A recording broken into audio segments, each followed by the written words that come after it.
Le 19e siècle a projeté une ombre immense sur le continent africain. Les puissances européennes se sont lancées dans une implacable campagne de colonisation. Cette soif insatiable de terre et de ressources a marqué à jamais l'histoire de nombreuses nations africaines. Et les royaumes traditionnels se sont retrouvés aux prises avec l'impérialisme européen. La ruée vers l'Afrique a été une période de profond bouleversement. Les peuples d'Afrique ne sont pas restés passifs. Un esprit de résistance s'est enflammé sur tout le continent. Des individus et des communautés se sont soulevés pour contester le pouvoir étranger. Certains mouvements de résistance ont été éphémères, d'autres ont perduré. La résistance a pris de nombreuses formes, témoignant de la résilience du peuple africain. Parfois, la lutte était menée par la diplomatie et la négociation. D'autres fois, c'était un combat armé pour la survie. Ces guerres de résistance étaient souvent asymétriques. Les mouvements de résistance africains ont réalisé des exploits remarquables. Ils ont infligé des défaites coûteuses et maintenu la flamme de la liberté. L'histoire de la résistance africaine témoigne de l'esprit indomptable d'un continent.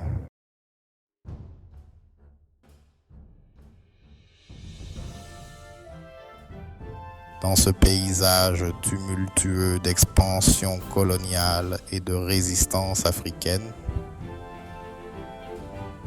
émergent des figures d'un courage,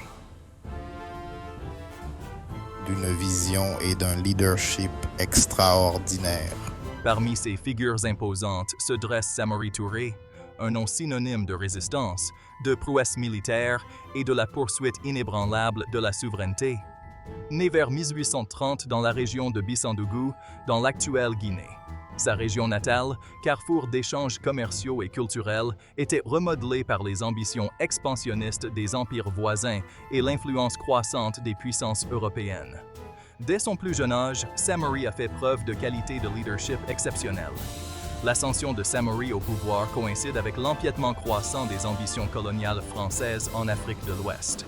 Au fil d'une série de campagnes militaires stratégiques et de manœuvres politiques astucieuses, Samori a étendu son influence, forgeant un puissant empire. La résistance de Samori Touré n'était pas simplement une campagne militaire. C'était une lutte pour la sauvegarde d'un mode de vie, d'une culture et d'une identité. Il comprenait que la véritable libération s'étendait au-delà du champ de bataille. Samori a mis en place des réformes pour renforcer son empire et favoriser une identité commune. Il a établi un système administratif centralisé, introduit une monnaie unique pour faciliter le commerce et promu l'érudition islamique pour l'unité culturelle. La résistance de Samori Touré a résonné bien au-delà des frontières de son empire. Sa position inébranlable contre le colonialisme français a fait de lui un symbole d'espoir. Son nom est devenu synonyme de résistance, inspirant d'autres à se battre pour leur liberté. Pour saisir pleinement l'ampleur de la vie de Samori Touré, il nous faut d'abord remonter au cœur de l'Afrique occidentale du 19e siècle. Une terre où le soleil darde ses rayons sur de vastes savanes, où l'air vibre aux rythmes ancestraux des djembés et où les récits d'empires révolus résonnent à travers les âges. À l'aube du 19e siècle, ce vibrant patchwork de cultures se trouve confronté à une menace croissante venue d'outre-mer. Les puissances européennes commencent à porter un regard cupide sur les vastes sources de l'Afrique. C'est dans ce contexte de changement et d'ombres menaçantes du colonialisme que commence l'histoire de Samori Touré. L'héritage mandingue, une lignée de guerriers et de commerçants. Samori Touré est né au sein du fier peuple mandingue. Célèbres pour leur prouesse martiale et leur esprit d'entreprise, les Mandingues ont longtemps joué un rôle crucial dans la région. Leurs vastes réseaux commerciaux reliaient des communautés lointaines. Des mines de sel du Sahara aux champs aurifères du sud. Les Mandingues étaient des négociateurs avisés et des marchands intrépides. L'héritage guerrier des Mandingues faisait partie de leur identité. Guerriers et stratèges habiles, ils avaient bâti de puissants empires. L'histoire de Soundiata Keïta, fondateur légendaire de l'Empire du Mali, s'est transmise de génération en génération. Elle inculquait un profond sentiment de fierté et de résilience. Aux racines de la résistance, les influences sur la jeunesse de Samori, tandis que l'héritage mandingue de Samori constituait une base solide. L'Afrique de l'Ouest, au début du 19e siècle, traverse une période de mutation. S'effondre sous le poids des pressions extérieures. La traite transatlantique des esclaves projette encore une ombre immense sur la région, laissant derrière elle un héritage d'exploitation et de sociétés fracturées. Samori, même dans sa jeunesse, prend pleinement conscience de l'influence croissante des puissances européennes le long des côtes. Il est témoin direct de l'arrivée de marchands, de missionnaires et d'explorateurs. Leur présence annonce les changements à venir. La menace croissante de l'étranger n'est pas le seul défi auquel la génération de Samori doit faire face.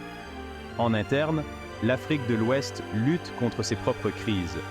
Les empires autrefois puissants du passé se sont fragmentés, laissant une mosaïque de royaumes et de chefferies plus petits, souvent enfermés dans d'âpres rivalités et des luttes de pouvoir. Cette division interne, observe Samori, ne fait qu'affaiblir la capacité de la région à résister à la menace croissante de l'invasion européenne.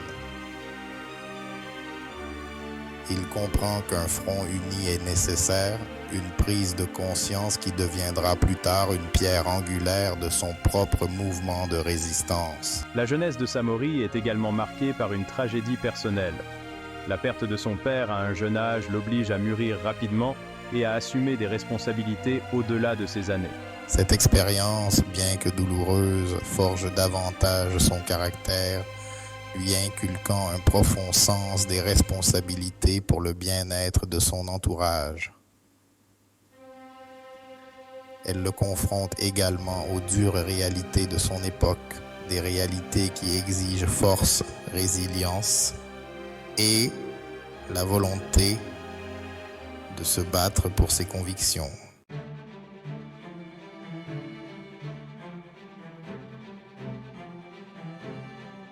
Un monde en mutation.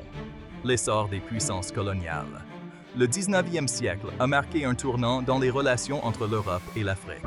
La révolution industrielle a transformé l'Europe en une puissance mondiale avide d'expansion. L'Afrique, avec ses vastes ressources inexploitées, est devenue une cible de choix pour les ambitions impériales européennes. La course à l'Afrique se caractérise par une concurrence impitoyable entre les puissances européennes. Des traités sont signés et rompus, des frontières dessinées et redessinées, et la vie de millions d'Africains est irrémédiablement transformée. La France, désireuse d'établir une présence dominante en Afrique de l'Ouest, s'impose comme un acteur majeur dans la région. Les commerçants et explorateurs français se heurtent à un réseau complexe de routes commerciales, de royaumes et d'empires préexistants. Ils emploient une combinaison de diplomatie, de forces militaires et de pression économique pour atteindre leurs objectifs. L'essor des puissances coloniales en Afrique de l'Ouest a eu un impact profond sur le tissu politique, économique et social de la région.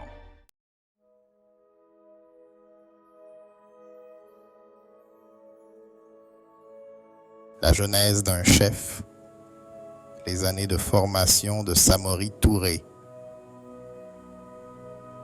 L'enfance de Samori Touré, bien qu'entourée de légendes, nous offre des aperçus des expériences qui l'ont façonné. Un fil conducteur se dégage, celui d'un jeune homme marqué par son intelligence, son sens aigu de la justice et son charisme naturel. Son éducation, bien qu'informelle, était riche en traditions orales, en récits historiques et en compétences pratiques. L'entraînement militaire de Samori a probablement commencé au sein des structures militaires traditionnelles mandingues. Les Mandingues, réputés pour leur prouesse martiale, valorisaient le courage, la discipline et la réflexion stratégique. Le début de l'âge adulte de Samori a été marqué par des événements qui ont mis à l'épreuve son courage et affiné ses compétences de leader. Il a acquis une expérience précieuse en tant que guerrier et stratège participant à des conflits locaux. Au-delà du champ de bataille, Samori a perfectionné ses talents de diplomate et de meneur d'hommes.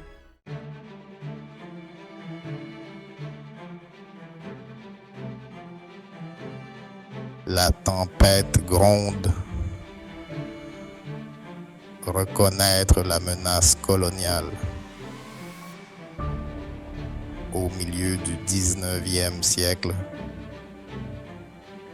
la présence française en Afrique de l'Ouest s'est muée en une force redoutable. Ce qui n'était au départ que des entreprises commerciales s'est transformé en une campagne d'expansion méthodique. Samori Touré a pris conscience de la menace existentielle que représentait l'empiètement français sur le mode de vie de son peuple. Il a compris que les Français représentaient un adversaire d'un genre nouveau, bien différent des rivaux traditionnels. L'avancée inexorable de l'influence française a semé l'instabilité et la peur. Au début, les Français ont sous-estimé Samori, le considérant comme un simple chef local parmi d'autres. Mais ils allaient bientôt apprendre que Samori était un chef doté d'une vision, d'une détermination et d'une résilience exceptionnelle.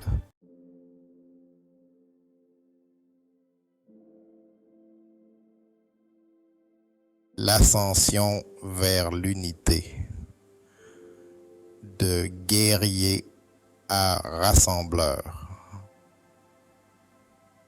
Samori Touré a gravi les échelons du pouvoir avec une stratégie méticuleuse. Conscient de la nécessité de dépasser les rivalités traditionnelles pour faire face aux Français, Samori s'est lancé dans une campagne d'unification des Malinqués. Son entreprise s'est appuyée sur la diplomatie, les alliances stratégiques et ses prouesses militaires. Son message a trouvé un écho favorable auprès de ceux qui percevaient la menace grandissante des Français. Le charisme et l'éloquence de Samori ont attiré de nombreux partisans à sa cause, gonflant ses rangs de guerriers talentueux. Ce processus d'unification n'a pas été sans obstacle. Des chefs rivaux ont résisté à ses avances, s'accrochant à leurs propres ambitions. À travers des campagnes soigneusement orchestrées, il a vaincu ses opposants et jeté les bases d'un front uni des Malinqués.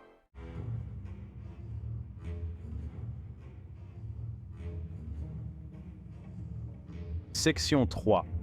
L'art de la guerre et de la diplomatie. Les premières conquêtes de Samori. Le génie militaire de Samori Touré reposait sur une profonde compréhension de la stratégie et de la logistique.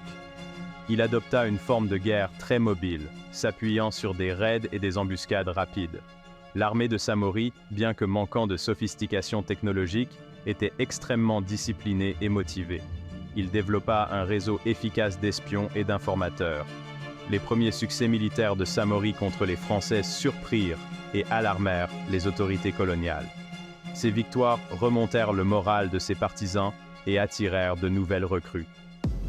Les campagnes militaires de Samori étaient étroitement liées à une diplomatie habile.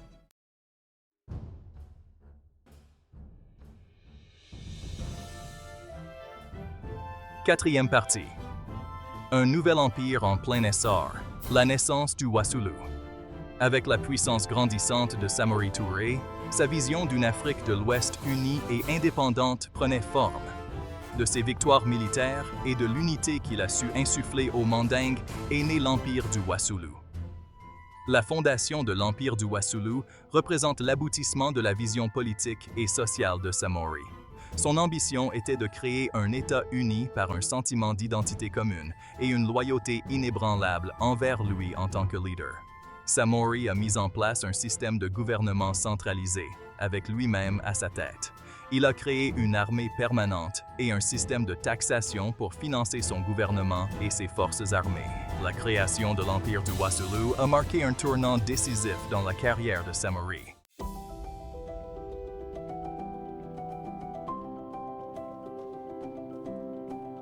Cinquième section. Consolidation et expansion. Assurer les fondations. Les premières années de l'Empire Wassoulou furent marquées par une activité intense. Samori accorda la priorité à la sécurité de ses frontières, lançant des campagnes pour soumettre les royaumes voisins. Il reconnaissait l'importance stratégique du contrôle des routes commerciales clés et des ressources. Samori mit en place des politiques visant à promouvoir l'unité et à favoriser un sentiment d'identité commune. Il encouragea l'utilisation de la langue mandingue. Il favorisa l'érudition islamique. Il créa un système juridique unifié. Les efforts de Samori pour construire un empire fort et unifié ne furent pas sans défis. La vision de Samori Touré pour l'empire du Wassoulou s'étendait au-delà de la simple survie ou de l'expansion territoriale. Il était convaincu qu'une véritable indépendance exigeait non seulement une force militaire, mais aussi une autosuffisance économique et une identité culturelle vibrante. Samori a mis en œuvre des réformes ambitieuses pour moderniser son empire et résister aux empiétements européens. Il a établi sa propre monnaie pour faciliter le commerce et réduire la dépendance au système monétaire européen. Son héritage en tant que leader visionnaire et symbole de la résistance africaine continue d'inspirer des générations d'Africains. Au cœur de l'Afrique occidentale, où la savane s'étend vers l'horizon et le fleuve Niger serpente tel un ruban d'argent, une nouvelle puissance a émergé, défiant l'ombre rampante du colonialisme européen. Se dresse comme une lueur d'espoir pour tous ceux qui aspirent à la liberté et à l'autodétermination. Un des aspects les plus remarquables de l'empire du Wassoulou réside dans sa capacité à forger l'unité à partir de la diversité. Samori Touré, bien qu'étant lui-même d'origine mandingue, a compris que la force de son empire reposait sur l'exploitation des talents et des aspirations collectives de sa population diversifiée. Le Wassoulou englobait une mosaïque de groupes ethniques, chacun ayant sa propre langue, ses coutumes et ses traditions. Cette tapisserie de culture est devenue une source de force, enrichissant tous les aspects de la société du Wassoulou. Samori, politicien avisé et stratège militaire, a compris l'importance de favoriser un sentiment d'identité commune parmi ses sujets. Il a encouragé l'utilisation de la langue mandingue comme langue véhiculaire, facilitant la communication et le commerce à travers l'Empire. De plus, il a nommé des fonctionnaires à son administration en fonction du mérite et de la loyauté, indépendamment de leur origine ethnique, créant ainsi un système de gouvernance à la fois inclusif et efficace. Cette politique d'inclusion s'est étendue aux forces militaires de l'Empire, qui recrutaient dans tous les coins du Wassoulou. Les armées de Samori n'étaient pas seulement une force de combat, elles étaient un microcosme de l'Empire lui-même, un melting pot de cultures et de langues unies par un objectif commun. Une troisième section, moteur de la prospérité, les fondements économiques. Samori Touré comprenait qu'un État fort reposait sur des bases économiques solides. Il reconnaissait la dépendance de Wassoulou aux routes commerciales traditionnelles, de plus en plus contrôlées par les puissances européennes. Pour contrer cette menace, Samori a diversifié l'économie et promu l'autosuffisance. Il a réduit la dépendance aux produits européens. L'une des réformes majeures fut l'introduction d'une monnaie unique. Avant, le commerce se faisait avec diverses monnaies. Ce système inefficace a été remplacé. L'introduction d'une monnaie standardisée a rationalisé le commerce. Cela a favorisé un sentiment d'unité économique. Samori a reconnu l'importance de l'agriculture. Il a encouragé l'expansion des terres agricoles et l'adoption de nouvelles techniques agricoles. Il a investi dans des projets d'infrastructure, tels que des routes et des ponts, pour faciliter le transport des marchandises.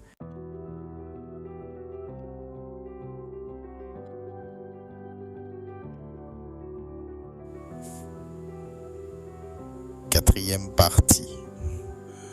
Au-delà du sabre, les piliers de la gouvernance. L'héritage de Samori Touré en tant que leader dépasse largement ses exploits militaires. Il n'était pas simplement un conquérant, mais un bâtisseur, un visionnaire qui cherchait à créer une société juste et prospère pour son peuple. Au cœur de cette vision se trouvait l'établissement d'un système de gouvernance stable et efficace, capable de garantir la justice, de maintenir l'ordre et d'assurer le bien-être de ses sujets. Le système de gouvernance de Samori était hiérarchique, avec lui à son sommet en tant que dirigeant incontesté. Cependant, contrairement à de nombreux royaumes africains traditionnels, souvent basés sur des confédérations de clans et de lignées, Samori cherchait à centraliser le pouvoir et à créer une structure administrative plus unifiée. Il a divisé son empire en provinces, chacune dirigée par un gouverneur qu'il nommait et responsable de la collecte des impôts, du maintien de l'ordre et de la mise en œuvre des politiques impériales. Pour assurer son autorité et empêcher l'émergence de bases de pouvoir régionales qui pourraient contester son règne, Samori nommait souvent des individus extérieurs aux provinces qu'il gouvernait. Cette stratégie, bien qu'efficace pour consolider son pouvoir, a également créé du ressentiment chez certaines élites locales qui se sentaient ignorées et marginalisées. Samori reconnaissait également l'importance d'un système juridique juste et accessible pour maintenir l'ordre et garantir la justice à ses sujets. Il s'est inspiré de la loi islamique qui, selon lui, constituait un cadre solide pour une société juste et équitable. Cependant, il respectait également les coutumes et traditions locales et en a intégré des éléments dans son code juridique, créant ainsi un système hybride à la fois familier et efficace. Cinquième partie. Une foi forgée dans la résistance. Le rôle de l'islam. L'islam a joué un rôle capital dans la vie de Samori Touré et dans l'édification de l'Empire Wassoulou. Fervent musulman dès son plus jeune âge, Samori considérait sa lutte contre le colonialisme français comme un devoir religieux. L'adhésion de Samori à l'islam était une décision stratégique pour l'unification de son empire. L'islam apportait une foi commune et un ensemble de valeurs partagées. En promouvant l'islam comme religion d'État, Samori cherchait à favoriser un sentiment d'unité.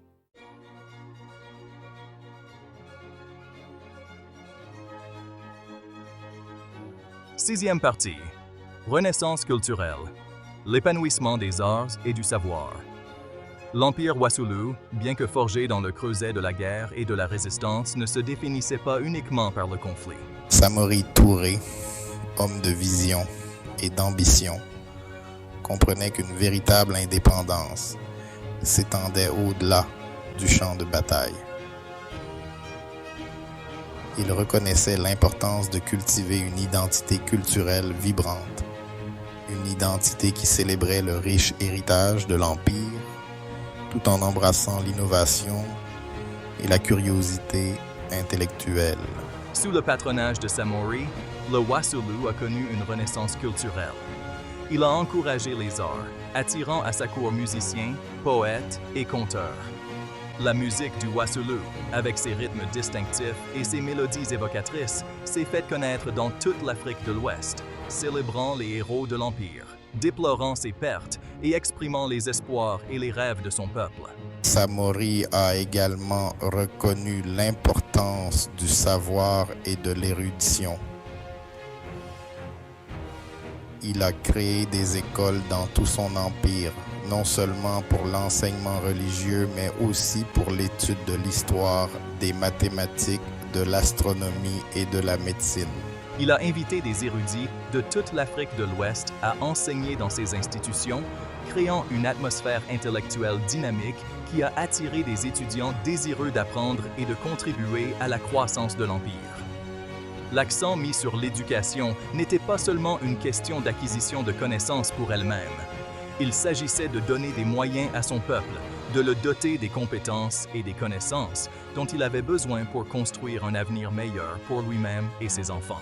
Samori a compris que la véritable richesse d'une société ne réside pas seulement dans ses ressources matérielles, mais aussi dans le potentiel intellectuel et créatif de son peuple. Et en favorisant une culture d'apprentissage et d'innovation, il a jeté les bases d'un avenir plus brillant pour le Wassoulou. Un avenir qui transcendait les défis de son temps.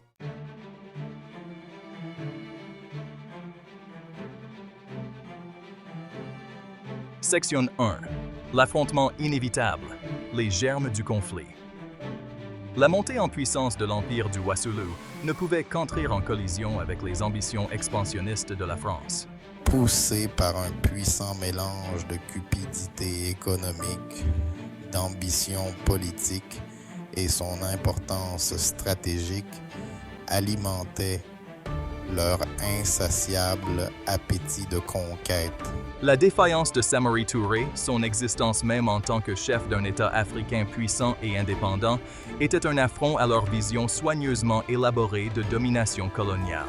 Leur première rencontre avec les forces de Samori ont révélé une vérité troublante. Les Africains n'allaient pas se laisser facilement soumettre.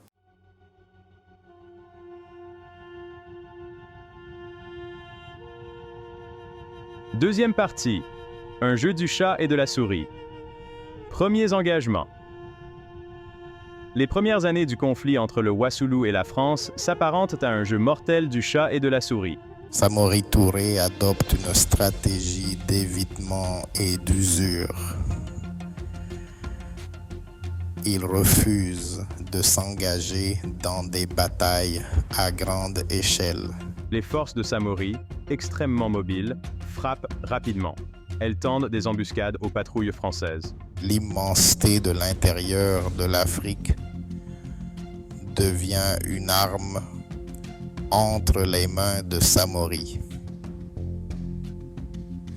Les Français se retrouvent souvent perdus et vulnérables. Les Français peinent à s'adapter à cette forme de guerre non conventionnelle.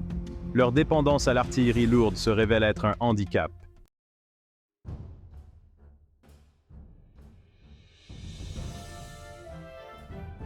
Troisième partie. Le cours de la guerre s'inverse. Offensive française et résilience Wassoulou. Les Français intensifièrent le conflit, envoyant des troupes mieux équipées et exploitant les rivalités ethniques. En 1886, ils lancèrent une offensive majeure pour s'emparer de Bissandougou. L'armée du Wassoulou combattit vaillamment, utilisant des tactiques de guérilla. Les Français finirent par s'emparer de la capitale, forçant Samori à se replier. La perte de Bissandougou ne brisa ni l'esprit ni la détermination de Samori.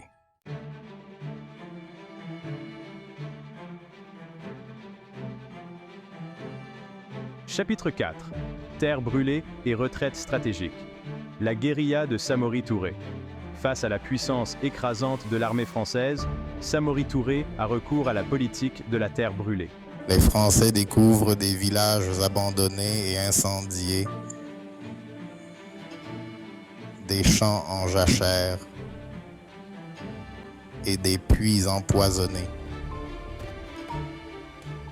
Le peuple Wassoulou comprend la nécessité de ces sacrifices. La maîtrise de la guérilla par Samori continue de contrecarrer les plans français. Ses forces surgissent de la brousse pour lancer des attaques surprises. Les Français, entravés par leur équipement lourd, se retrouvent constamment sur le qui-vive.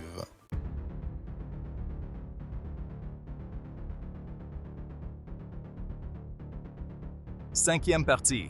Trahison et alliances changeantes. La toile diplomatique. Le conflit entre le Wassoulou et la France n'était pas seulement une lutte militaire. C'était un réseau complexe d'alliances fluctuantes de trahison et de manœuvres diplomatiques, les deux camps cherchant à exploiter les failles politiques de la région à leur avantage. Samori Touré, diplomate habile autant que chef militaire, comprenait l'importance de s'assurer des alliés et d'exploiter les divisions au sein du camp français. Il tendit la main aux Britanniques qui nourrissaient leurs propres ambitions coloniales dans la région, mais considérait avec méfiance la puissance grandissante des Français. Il leur offrit des concessions commerciales et des alliances stratégiques, espérant dresser les deux puissances européennes l'une contre l'autre et ainsi garantir une certaine protection aux Wassoulou. Les Britanniques, soucieux de ne pas être entraînés dans un conflit coûteux, apportèrent un soutien limité fournissant des armes et des provisions à Samori, mais s'arrêtant là sans véritable alliance militaire. Samori chercha également à exploiter les divisions au sein du camp français. Il fit appel aux chefs africains qui s'étaient alliés aux Français, leur rappelant leur héritage commun et les dangers de laisser une puissance étrangère dominer leurs terres. Il leur offrit l'amnistie et des postes de pouvoir au sein de son propre empire, espérant les éloigner de leur alliance avec les Français et affaiblir leur emprise sur la région. Cependant, les efforts diplomatiques de Samori furent souvent entravés par la suspicion et la méfiance. De nombreux dirigeants africains, bien que méfiants à l'égard des intentions françaises, hésitaient à s'allier à un chef qui avait autrefois été leur rival. Ils se souvenaient des conflits passés des différents territoriaux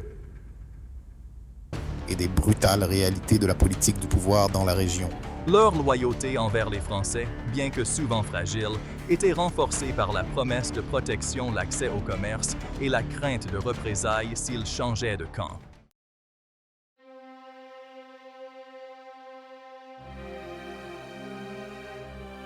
Au milieu des années 1890, le vent a définitivement tourné contre Samori Touré et l'empire du Wassoulou. Des années de pression incessante des Français, associés aux divisions internes et à l'épuisement de son peuple, avaient fait des ravages. Les Français, ayant tiré les leçons de leurs erreurs passées, adoptèrent de nouvelles tactiques. Ils mirent en place des unités plus légères et mobiles, mieux adaptées au terrain. ils redoublèrent d'efforts pour gagner la population locale à leur cause. Samori, bien que son esprit soit resté indomptable, se retrouva de plus en plus isolé. Son vaste empire s'était rétréci, ses armées étaient décimées et ses lignes de ravitaillement étaient mises à rude épreuve. Les Français, sentant la victoire à portée de main, lui offrirent des conditions de reddition généreuses. Ils promirent de préserver sa vie et de lui accorder une certaine autonomie au sein d'un protectorat français. Samori, cependant, refusa de trahir les sacrifices de son peuple ou de renoncer à son rêve d'un Wassoulou véritablement indépendant. En 1898, après des années de résistance, Samori Touré fut finalement capturé par les forces françaises. Il fut exilé au Gabon, loin de la terre qu'il avait si vaillamment défendue. C'est en captivité qu'il s'éteignit en 1900.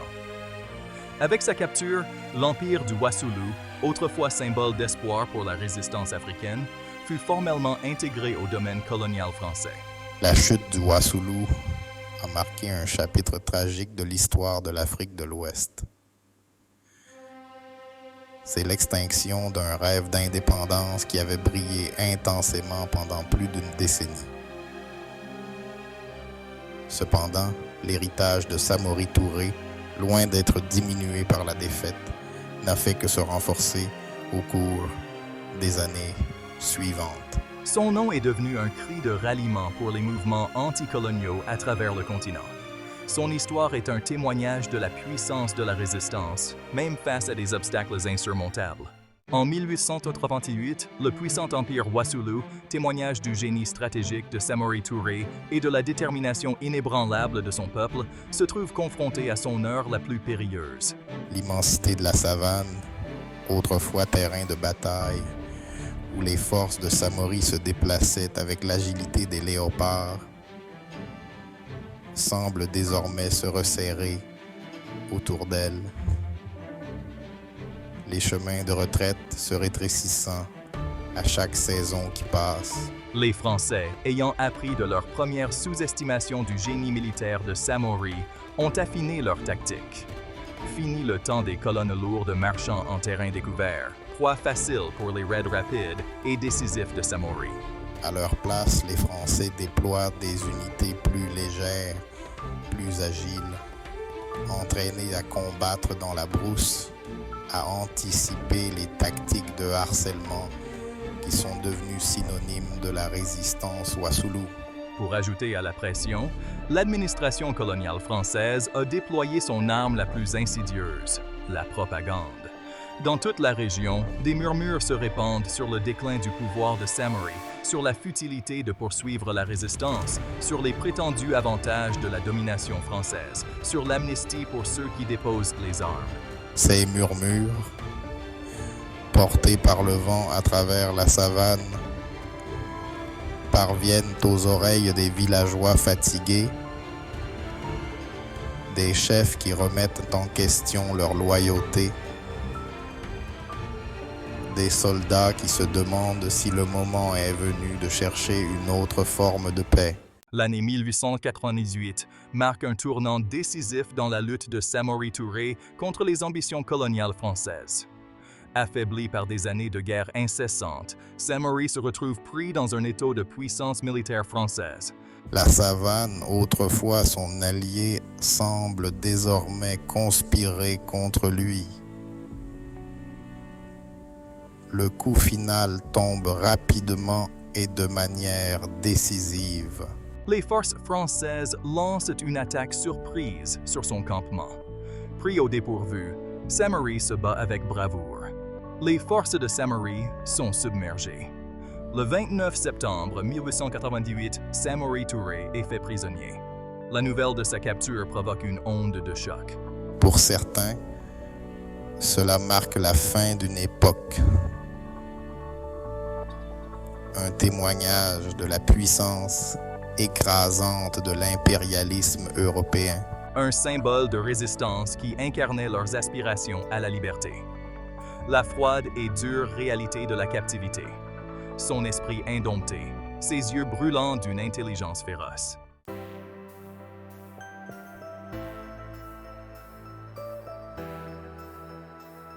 La capture de Samori Touré a certes marqué la fin de la résistance armée à la domination française au Wassoulou, mais elle n'a pas éteint la flamme de sa résistance.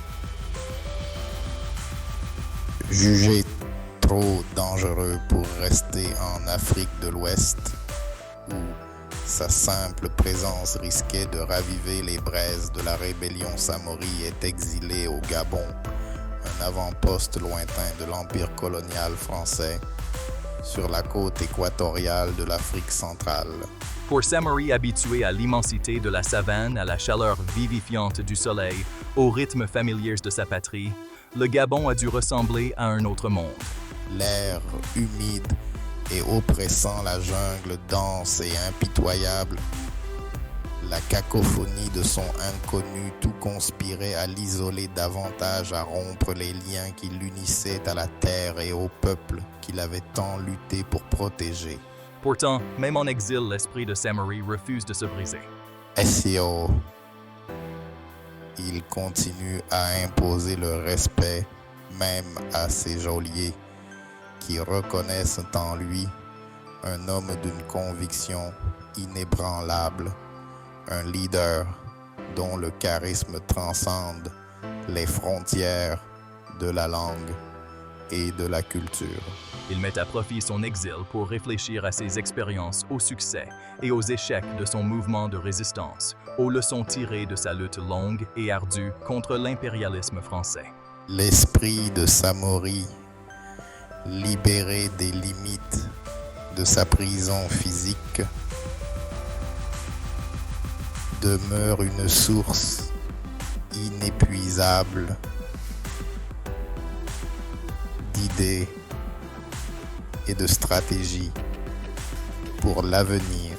Il rencontre d'autres chefs exilés, partageant ses réflexions, offrant ses conseils, nourrissant les germes de résistance qui, il le sait, fleuriront à nouveau un jour. Il évoque l'importance de l'unité, de dépasser les divisions ethniques et régionales qui ont tourmenté le continent pendant des siècles. Il souligne la nécessité de l'éducation de maîtriser les outils du monde moderne, d'affronter les défis du colonialisme non seulement sur le champ de bataille, mais aussi dans les domaines des idées et de l'économie.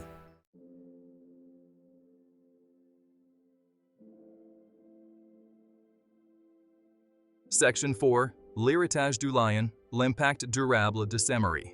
Le 2 juin 1900, Samori Touré, le lion de Bissandougou, rendit son dernier souffle en exil au Gabon. Loin de la terre et du peuple qu'il avait aimé, son corps reposait dans un sol inconnu. Mais l'esprit de Samori transcendait les frontières de la mort et de la distance. Son histoire est devenue un puissant symbole de la résistance africaine. Son nom est murmuré avec respect par ceux qui rêvent d'un continent libre. Bien que l'empire du Wassoulou se soit effondré, la lutte de Samori n'a pas été vaine. Sa résistance et son génie militaire ont servi de phare d'espoir. Son nom a résonné dans les nations africaines nouvellement indépendantes.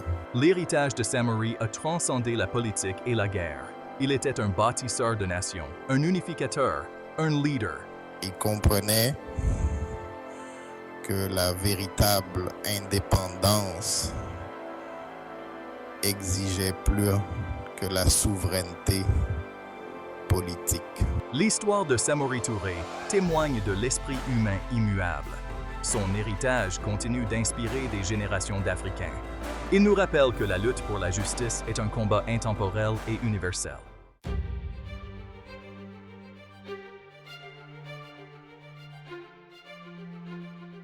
Section 1. L'esprit indomptable de l'Afrique.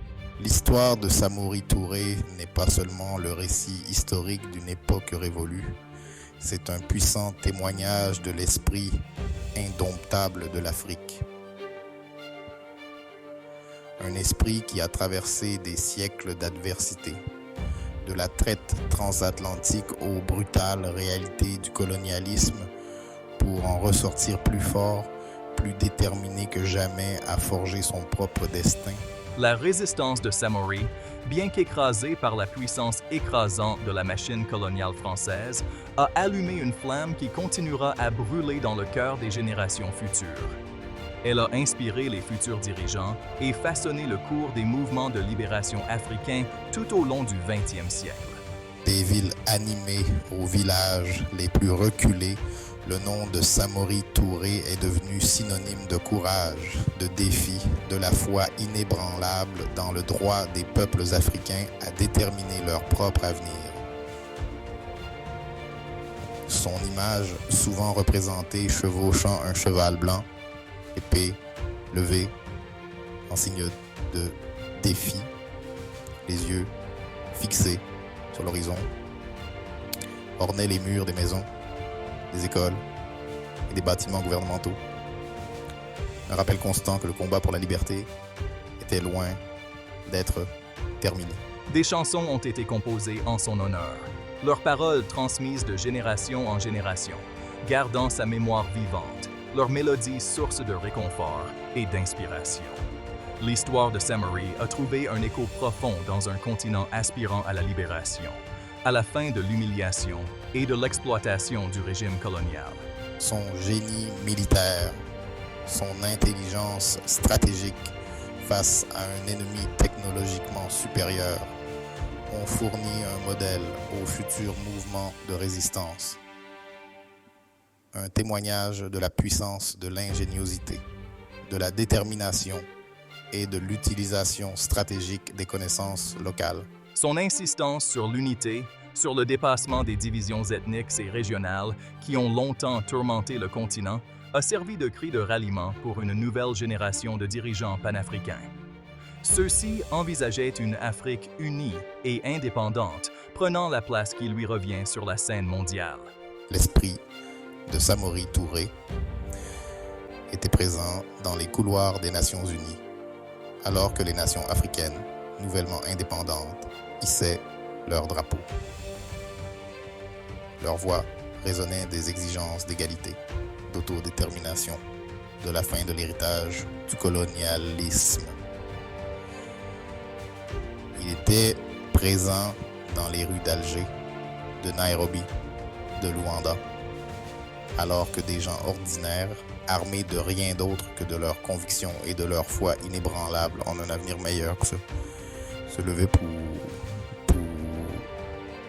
exiger la fin de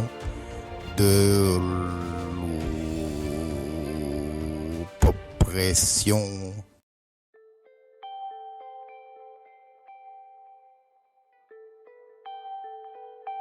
Deuxième partie, l'héritage durable de Samori Touré.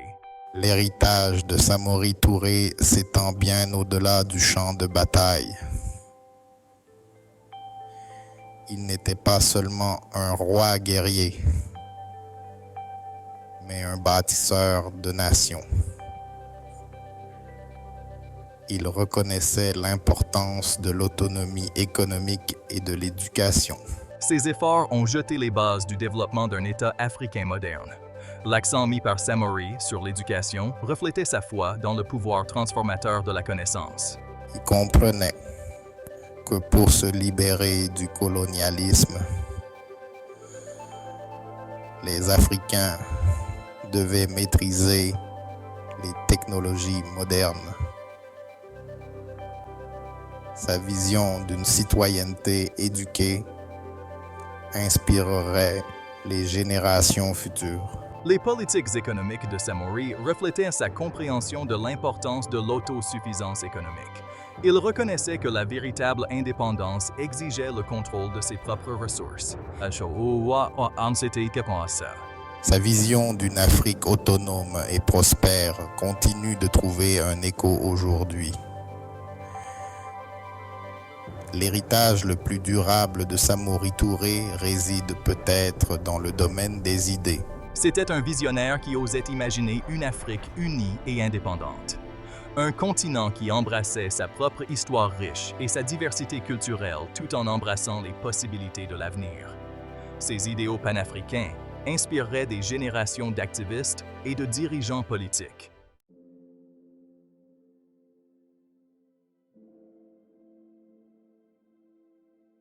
Troisième partie, un message intemporel de résistance. L'histoire de Samori Touré ne se limite pas aux annales de l'histoire africaine. C'est un récit universel de résistance face à l'oppression, un témoignage de la force inébranlable de l'esprit humain devant des obstacles insurmontables.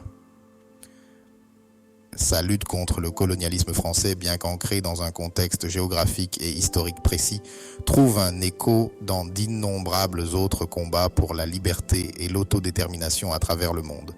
Des champs de bataille du Vietnam aux rues de Soweto, des montagnes d'Afghanistan aux places d'Amérique latine. Le message de résistance de Samori transcende les frontières du temps et de l'espace. Il parle du désir humain fondamental de dignité, d'autonomie, du droit de façonner son propre destin, libre des dictats des puissances extérieures. Il nous rappelle que même les empires les plus puissants, les machines militaires les plus sophistiquées ne sont pas invincibles. L'esprit humain, nourri par une cause juste et une conviction inébranlable, peut accomplir des choses extraordinaires. Dans un monde confronté aux héritages du colonialisme, du néocolonialisme et de diverses formes d'oppression, l'histoire de Samori Touré nous rappelle avec force que la lutte pour la justice est loin d'être terminée. Elle nous inspire à affronter l'injustice où que nous la trouvions, à élever nos voix contre l'oppression, à nous tenir solidaires de ceux qui luttent pour leurs droits et leur liberté. L'héritage de Samori Touré n'est pas seulement une question de mémoire historique, c'est un appel à l'action. Il nous met au défi d'honorer sa mémoire non seulement par des mots, mais par des actes, de porter le flambeau de la résistance, de travailler sans relâche pour un monde où chaque individu, chaque communauté, chaque nation a le droit de déterminer son propre destin, libre des chaînes de l'oppression.